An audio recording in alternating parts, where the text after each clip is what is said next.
comblé. Je reviens du Niger. Au Niger, j'ai publié ce livre qui est en train de se distribuer comme des petits pains. À l'ONEP. À l'ONEP du Niger, vous trouvez des exemplaires de ce livre que les Nigériens s'arrachent. Ce tout petit livre dans lequel j'ai déposé ma compréhension de la révolution du Niger. Non, non, non, non, non. Moi-même, ce que je demande à mon peuple au Mali, je le fais moi-même. Je pense grand. Je ne passe pas le temps à calculer mes intérêts personnels. Si je devais calculer mes intérêts personnels, je me serais contenté de poursuivre tranquillement ma carrière de professeur agrégé de philosophie en France. Il n'y a pas beaucoup d'Africains qui soient détenteurs de l'agrégation française de philosophie. J'aurais pu réserver les 12, 15 dernières années de ma carrière. J'ai 52 ans. Il me reste à peine 10 années de carrière. J'aurais pu les consacrer à finir en beauté et à faire écrire sur Wikipédia. Il enseigna la philosophie aux petits Africains et aux petits Français pendant 40 ans de sa vie, puis se retira pour se consacrer à la poésie, à la littérature, à la philosophie et à un certain amour de l'Afrique. Non, j'ai refusé ce confort. J'ai refusé ce confort pour toi, pour moi, pour mes enfants. Je ne veux pas participer à céder à la génération qui viendra après moi une Afrique d'esclaves. Des Africains esclaves. Esclaves en Europe, esclaves en Amérique, esclaves en Asie. Je refuse cela. C'est pour cela que je me suis engagé. Je me suis engagé pour quelque chose qui me dépasse. Et c'est cela qui explique que je n'ai pas peur. Je n'ai pas peur parce que j'accomplis mon devoir dans mon siècle. Frantz Fanon le disait, toute génération doit, dans une certaine opacité, découvrir sa mission, la remplir ou la trahir. Je m'efforce de remplir ma mission au cœur de ma génération.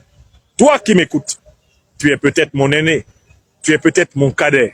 Interroge-toi sur ta mission et remplis-la. Remplis-la pour que lorsque le Tout-Puissant autorisera que ton corps ne supporte plus ton âme, tu t'en ailles en paix, apaisé, heureux d'avoir vécu sous la forme humaine et de pouvoir peut-être bénéficier du monde angélisé. Donc oui, pour ceux qui pensent que nous sommes au Mali, tantôt au Niger, tantôt à Algérie, pour des choses mortelles, qu'ils se détrompent. Un combat pour des choses mortelles ne peut pas se faire avec de tels risques. C'est pour des choses immortelles, voire éternelles, que nous nous battons. Car ce qui est immortel, voire éternel, est supérieur à ces voitures, à ces comptes bancaires, à, je ne sais pas, à ces honneurs, à ces gloires éphémères du monde. Nous servons la vie suprême, dans ses formes infinies. Mali, Mali, Mali, je t'aime. Mali, Maliba, Nembife. Nembife. Nembife, Mali. Ne nous déçois pas. Terre africaine du Mali, ne nous déçois pas. Reste solide. C'est toi qui as ouvert le chemin. C'est toi qui as montré le chemin des libertés de ce siècle. Mérite de l'Afrique, mérite de l'histoire et mérite de Dieu. C'est ce message que je suis venu porter ici. Et je remercie chacune et chacun des 1200 personnes environ rassemblées sur cette page Facebook de partager la présente intervention sur son réseau social. Alors donc, je suis à Bamako pour apporter cette chaleur, apporter ma modeste intelligence, apporter les forces que le Tout-Puissant, les ancêtres angélisés, la culture que sans cesse j'accumule, car je suis un éternel apprenant. Je suis là pour les apporter et continuer à soutenir la grande résilience malienne. Le Mali dont je suis fier. Le Mali dont nous sommes fiers. Il ne doit pas flancher. Et ce ne sont pas les prophéties nauséeuses, les prophéties démoniaques, les prophéties arrière-gardistes, profito-situationnistes, les prophéties d'artistes embourgeoisés de Tikenja qui vont remettre en cause la détermination historique. Je le dis ici à Bamako, à Tikenja, Ouattara tombera et Tikenja aura honte. Il ne saura même plus où aller faire ses concerts. Ouattara tombera et Tikenja aura honte. Il ne saura même plus où aller faire ses concerts.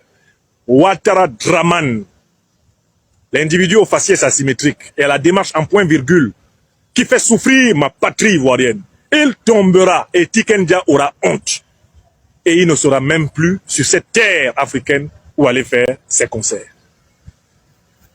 Le Mali vivra. Le Mali vivra. Le Mali vivra. L'Afrique souveraine vivra. L'Afrique souveraine vivra. L'Afrique souveraine vivra.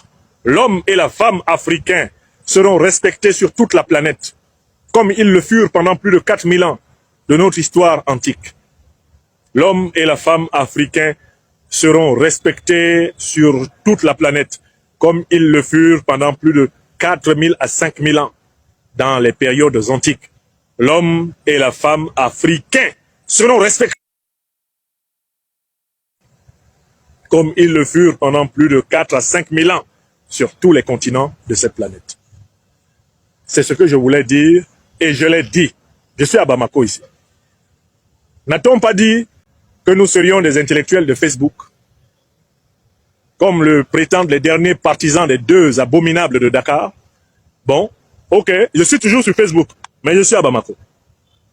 Et donc, Diomaye Faye qui a dit qu'il est médiateur de la CEDEAO pour venir ramener l'AES dans la CEDEAO. Wallah, ici les garçons. Diomaye, si tu es garçon, viens à Bamako. Comme on dit chez nous à Douala. Amof Mide, viens à Bamako. Je suis à Bamako, Diomaye. Ta médiation commence quand on t'attend. Moi-même, je suis ici pour t'organiser un accueil monumental. Apocalyptique. Viens! Maintenant, c'est à vous. Réagissez en commentaire, partagez vos réflexions et vos idées. Si cette vidéo vous a éclairé, n'hésitez pas à l'aimer et à la partager avec vos amis. Ensemble, nous construisons l'Afrique de demain. Restez connectés sur Afrique Diverse TV pour encore plus d'informations et de débats passionnants. À très bientôt.